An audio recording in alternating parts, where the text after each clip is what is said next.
ကွင်တင်ဘက်ကပီတာဘာကာကိုလူတက်မှုကျူးလွန်သူဖြစ်အဖြစ်ပုံချပြီးသူဟာစပိုက်ဒါမန်ဖြစ်ကြောင်းလူသိရှင်ကြားဖော်ထုတ်လိုက်ပြီးနောက်ပီတာသူ့ရီးစားအန်ဂျီချစ်ဆုံးတငယ်ချင်း Netflix နဲ့အန်တီမီတို့ကိုဒါတက်ကစစ်ဆေးမြင်းမြန်းပါတယ်ရှေ့နေမက်မာတောက်ကပီတာပေါ်ဆွဲချက်တွေကိုပယ်ဖျက်ပေးနိုင်ခဲ့ပေမဲ့သူတို့အားလုံးဟာအများပြည်သူရဲ့အစိုးမြင့်ဝေဖန်မှုတွေနဲ့ဆက်လက်ရင်ဆိုင်နေရပါတယ်ပီတာအန်ဂျီနဲ့နတ်တို့ရဲ့ NID တက္ကသိုလ်လျှောက်လွှာတွေပယ်ချခံရပြီးနောက်ပီတာဟာအကူအညီတောင်းဖို့နယူးယောက်စန်ဂါတန်ကိုသွားပြီး Doctor Strange နဲ့တွေ့ပါတယ်Doctor Strange ကလူတိုင်းရဲ့မှတ်ဉာဏ်တွေကပီတာဘာကာဟာစပိုက်ဒါမန်ဖြစ်တယ်ဆိုတဲ့အချက်ကိုဖျောက်ပစ်မဲ့မန်နန်တစ်ခုကိုရွတ်ဆိုပေးပါတယ်ဒါပေမဲ့ပီတာကသူ့ရဲ့ချစ်ရသူတွေကသူ့အကြောင်းကိုစက်မှတ်မိနေစေဖို့မန်နန်ကိုအကြိမ်ကြိမ်ပြင်ဆင်ပေးဖို့တောင်းဆိုတာကြောင့်မန်နန်ဟာထိန်းချုပ်မရတော့ဘဲပျက်စီးသွားပါတယ် Doctor Strange ကမန်နန်ကိုရက်တန့်ဖို့အတွင်းမှာထိန်းချုပ်ထားပြီးပီတာကိုခတ်သွားခိုင်းပါတယ်နောက်ပိုင်းမှာပီတာက NID တာဝန်ရှိသူတဦးကိုအန်ဂျီနဲ့နတ်တို့ရဲ့ရှောက်လွှာတွေပြန်လည်စဉ်းစားပေးဖို့တွားတောင်းဆိုနေချိန်မှာ Octavius ကသူ့ကိုတိုက်ခိုက်လာပါတယ်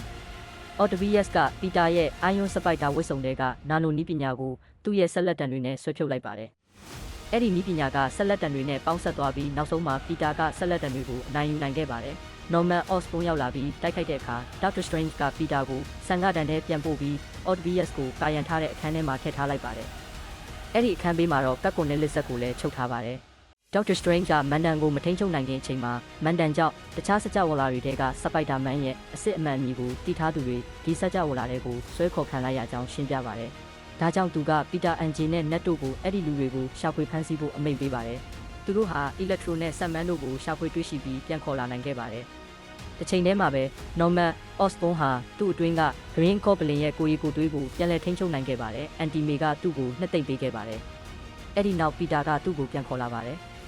Norman Octavius နဲ့ Electro တို့ဟာသူတို့ရဲ့ Spider-Man နဲ့တိုက်ခိုက်ခဲ့တဲ့အကြောင်းတွေကိုပြောဆိုကြရင်သူတို့အားလုံးဟာတေဆုံးခါနီးအချိန်မှာဒီစကြဝဠာတွေကိုဆွဲခေါ်ခံခဲ့ရကြောင်းသိရှိလာကြပါတယ်။ Doctor Strange ကမန်ဒန်ကိုပြန်လည်အသုံးပြုပြီးလူဆိုးတွေကိုသူတို့ရဲ့မူလစကြဝဠာတွေစီပြန်ပို့ဖို့ပြင်ဆင်ပါတယ်။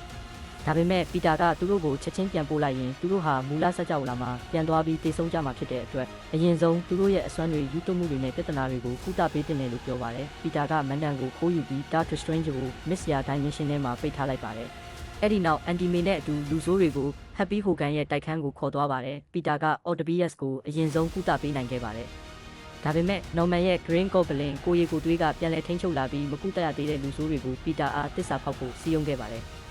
Electro ဆက်မန်းနဲ့ကွန်နက်တို့ထွက်ပြေးသွားကြပြီး Green Goblin ကအန်တီမေကိုပြင်းထန်စွာတိုက်ခိုက်ခဲ့ပါတယ်။မတိဆုံးခင်မှာအန်တီမေကပီတာကိုအင်အားကြီးမားလေးလေးတာဝန်လဲကြီးမားလာလေးလေးပါပဲဆိုတဲ့စကားကိုပြောခဲ့ပါတယ်။ Nat က Doctor Strange ရဲ့စလင်းရင်ကိုအသုံးပြုပြီးပေါ်တယ်တွေဖန်တီးနိုင်ကြောင်းသိရှိသွားပါတယ်။သူနဲ့အန်ဂျီတို့ကပီတာကိုရှာဖို့ကြိုးစားကြပေမဲ့သူတို့ရှာတွေ့တာကအခြားစကြဝဠာတွေကပီတာပါကာ2ယောက်ဖြစ်ပါတယ်။သူတို့ကိုပီတာ2နဲ့ပီတာ3လို့ခေါ်ကြပါတယ်။နောက်ဆုံးမှာသူတို့ဟာဒီစကြဝဠာတွေကပီတာကိုလည်းရှာတွေ့ခဲ့ပါတယ်။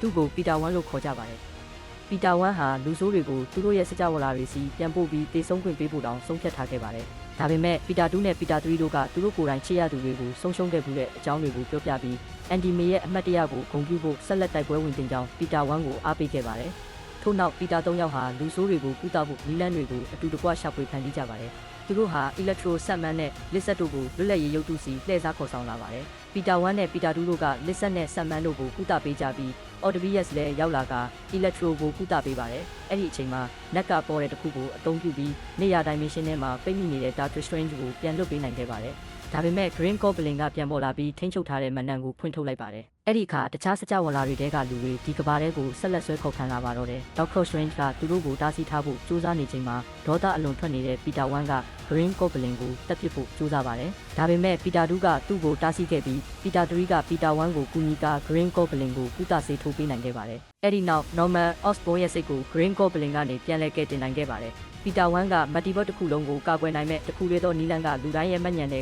ကသူ့အကြောင်းကိုလုံးဝဖျောက်ပစ်ခြင်းပဲဆိုတာနားလည်သွားပါတယ်။ဒါကြောင့်သူက Doctor Strange ကိုမန်ဒန်ပြန်လည်အသုံးပြုပြီးလူတိုင်းရဲ့မှတ်ဉာဏ်တွေက Peter Parker ဆိုတဲ့သူကိုဖျောက်ပစ်ပေးဖို့တောင်းဆိုပါတယ်။အန်ဂျီနဲ့နတ်တို့ကိုတော့တနေ့မှာသူတို့ကိုပြန်ရှာတွေ့မယ်လို့ကတိပေးပါတယ်။မန်ဒန်ကိုအောင်မြင်စွာအသုံးပြုပြီးနောက်လူတိုင်းဟာသူတို့ရဲ့မူလစကြဝဠာတွေစီပြန်သွားကြပါတယ်။အလဲ credit အပိုင်းမှာ Eddie Brock လည်းသူ့ရဲ့စကြဝဠာစီပြန်သွားပေမဲ့ဗီနွန်ရဲ့စင်ပိုင်အော့အစိပ်ပိုင်းလေးတစ်ခုကိုဒီစကြဝဠာထဲမှာကြံရစ်စေခဲ့ပါတယ်။နှစ်ပတ်အကြာမှာပီတာကအန်ဂျီနဲ့နတ်တို့စီသွားပြီးသူ့ကိုယ်သူပြန်မိတ်ဆက်ဖို့ကြိုးစားပါတယ်။ဒါပေမဲ့နောက်ဆုံးမှာသူတို့ကိုမပြောတော့ဖို့ဆုံးဖြတ်လိုက်ပါတယ်။ပီတာဟာအန်တီမီရဲ့တင်ញိုင်းမှာဝမ်းနည်းစွာထိုင်နေချိန်မှာ Happy နဲ့စကားပြောခဲ့ပါတယ်။ အဲ့ဒီစကားဝိုင်းကနေအားရင်အသေးရရှိပြီးပီတာဟာသူ့ဘဝကိုဆက်လက်ရှင်သန်ဖို့ဆုံးဖြတ်ခဲ့ပါတယ်။သူကိုယ်တိုင်ဝစ်စုံအသစ်တစ်စုံကိုဖန်တီးပြီးစပိုက်ဒါမန်အဖြစ်သူ့ရဲ့တရားမျှတမှုအတွက်တိုက်ပွဲဝင်မှုကိုပြန်လည်စတင်ခဲ့ပါတယ်။